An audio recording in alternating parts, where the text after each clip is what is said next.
In a prison known as the Vertical Self-Management Center, Goreng wakes up in a concrete cell with the number 48 on its wall. There's nothing but a bed and a sink for him to use and a hole in the middle of the floor, which his cellmate Trimagasi calls the pit. There are hundreds of floors like theirs, all of them with 2 prisoners using fake names assigned by the management. Every day, food is lowered on a platform through the hole, and you have 2 minutes to eat as much as possible before it leaves to a lower floor. The lower you are, the fewer chances you have of eating anything. At the end of each month, prisoners are shuffled and sent to different floors. When Goreng sees the platform for the first time, he decides not to eat because he isn't hungry, and he'd rather leave food for the lower levels. After eating as much as he can, Trimagasi spits on the table, knowing people above probably do the same. Goreng decides to keep an apple for later, but after the platform leaves, the cell begins to feel extremely hot. It turns out that keeping food is forbidden, so Goreng has to get rid of the apple or they'll burn to death. This makes Goreng think about the interview he had before entering the place, when he had to sign a paper accepting the fact he can't get out until the agreed period is over. Every prisoner has a choice to bring one item with them, and Goreng chose to bring a copy of Don Quixote. Goreng came here voluntarily. He'll spend 6 months in exchange for an accredited diploma. The next day, Goreng refuses to eat again when the platform comes, and Trimagasi thinks floor 48 is wasted on him. Goreng asks Trimagasi for his story, and Trimagasi explains it all started with a television ad. He bought an extraordinary knife that he saw on TV, but only a few days later, they released a new ad promoting an even better knife. This made him so furious that he took the TV and threw it out the window, killing a guy that was passing by.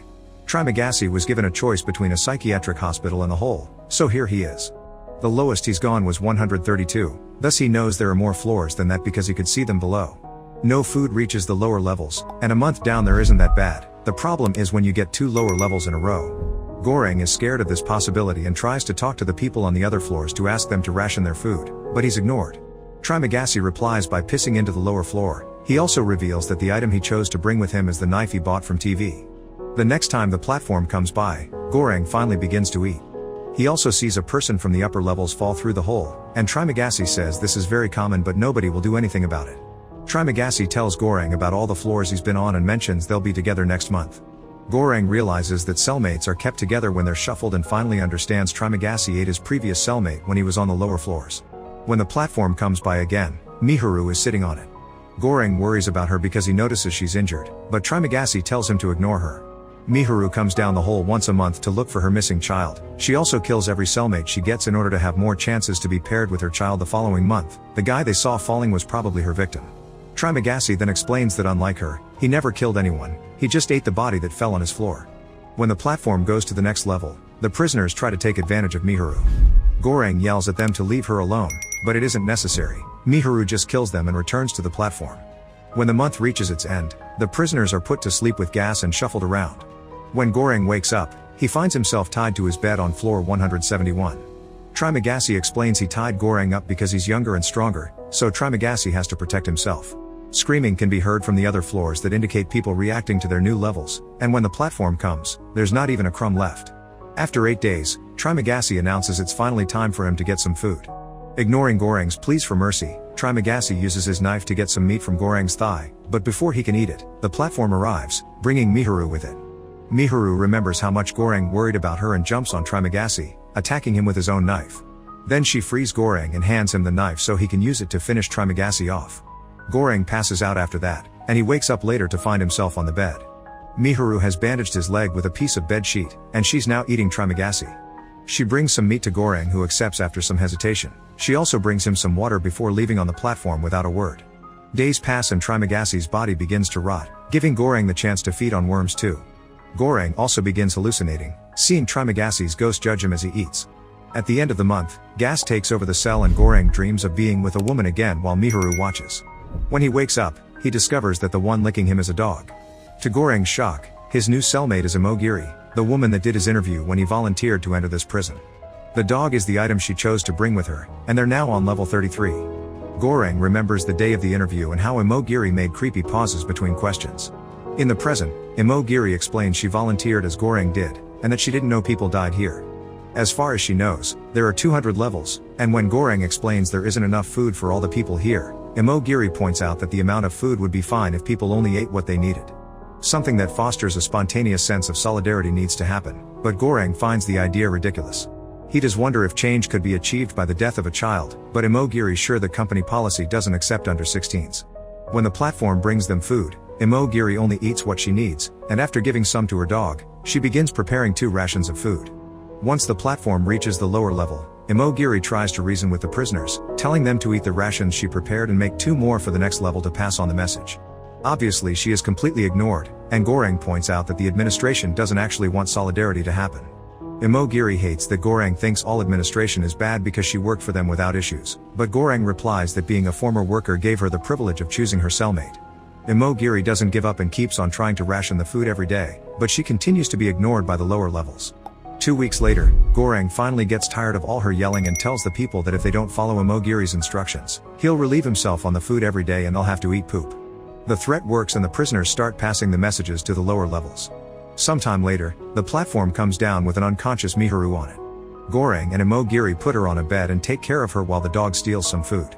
Once the platform leaves, the cell begins feeling extremely cold, and Goreng has to chase the dog to take back the food he stole before they're killed for breaking the rules.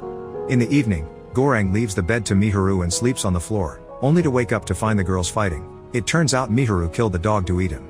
The next day, Miharu leaves on the platform.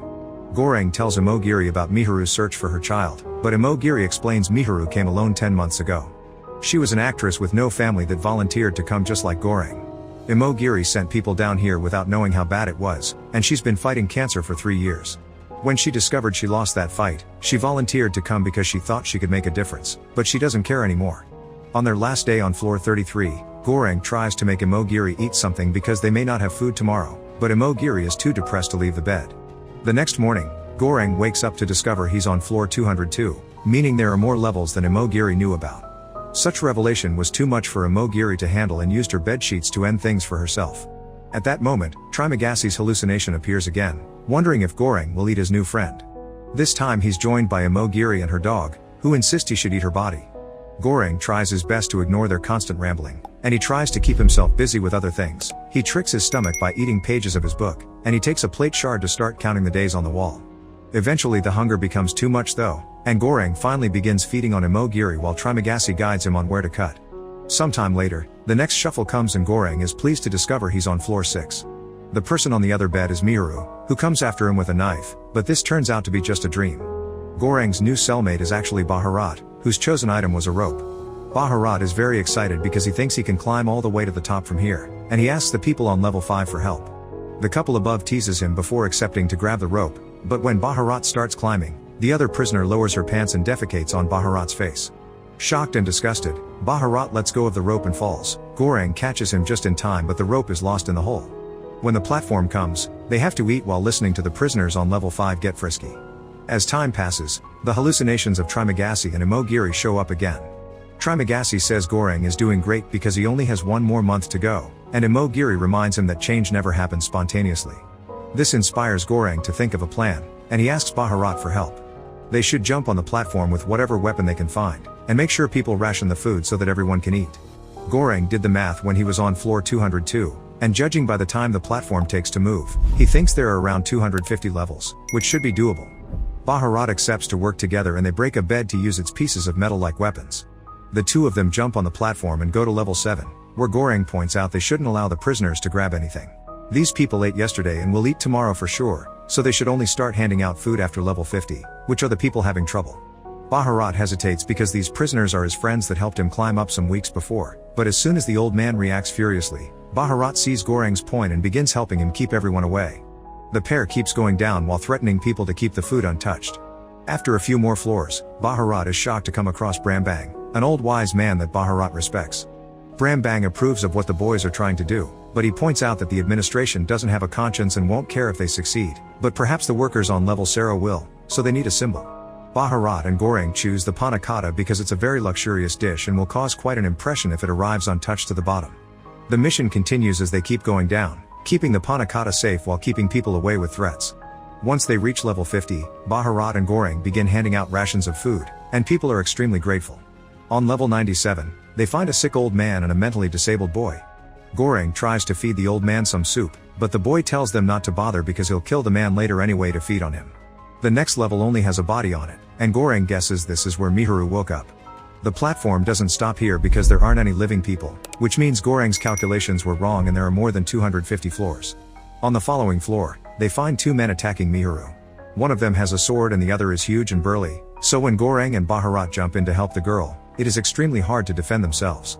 Bharat manages to get his guy first and then he helps Goreng kill the big man, but unfortunately it's too late for Miharu, who is already dead. Goreng wants to mourn her, but Bharat drags him back on the platform before it leaves them behind. The two of them keep going down and handing out food to the prisoners they see, although many floors only have dead bodies on them. Eventually the platform stops at level 333, which seems to be the last one. At first they think it's empty, but there's actually someone hiding under the bed. It's Molly, the missing child. Bharat and Goreng approach the kid, and as soon as they leave the platform, it starts going down again. Goreng asks Bharat to throw the panna cotta into the hole, but Bharat refuses. To their surprise, the room doesn't get hot or cold to punish them, and after lots of hesitation, Burda gives the panna cotta to Molly. The three of them stay on that floor, and Goreng keeps being haunted by Trimagasi, Imogiri, and now Miharu as well. Suddenly Bharat agrees with the ghosts, telling Goreng that the girl is the message, and when Goreng wakes up, he discovers Bharat died because of his bleeding injuries. The next time the platform comes, Goreng brings Molly with him and they're lowered into floor 0, which is completely dark and empty. Trimagasi appears to tell Goreng to come off the platform because he isn't part of the message, and together they watch the platform go up with Molly, hoping that she will show the abusers above the reality of the situation. Make sure to subscribe and turn on notifications so you can watch more videos like this. Thanks for watching.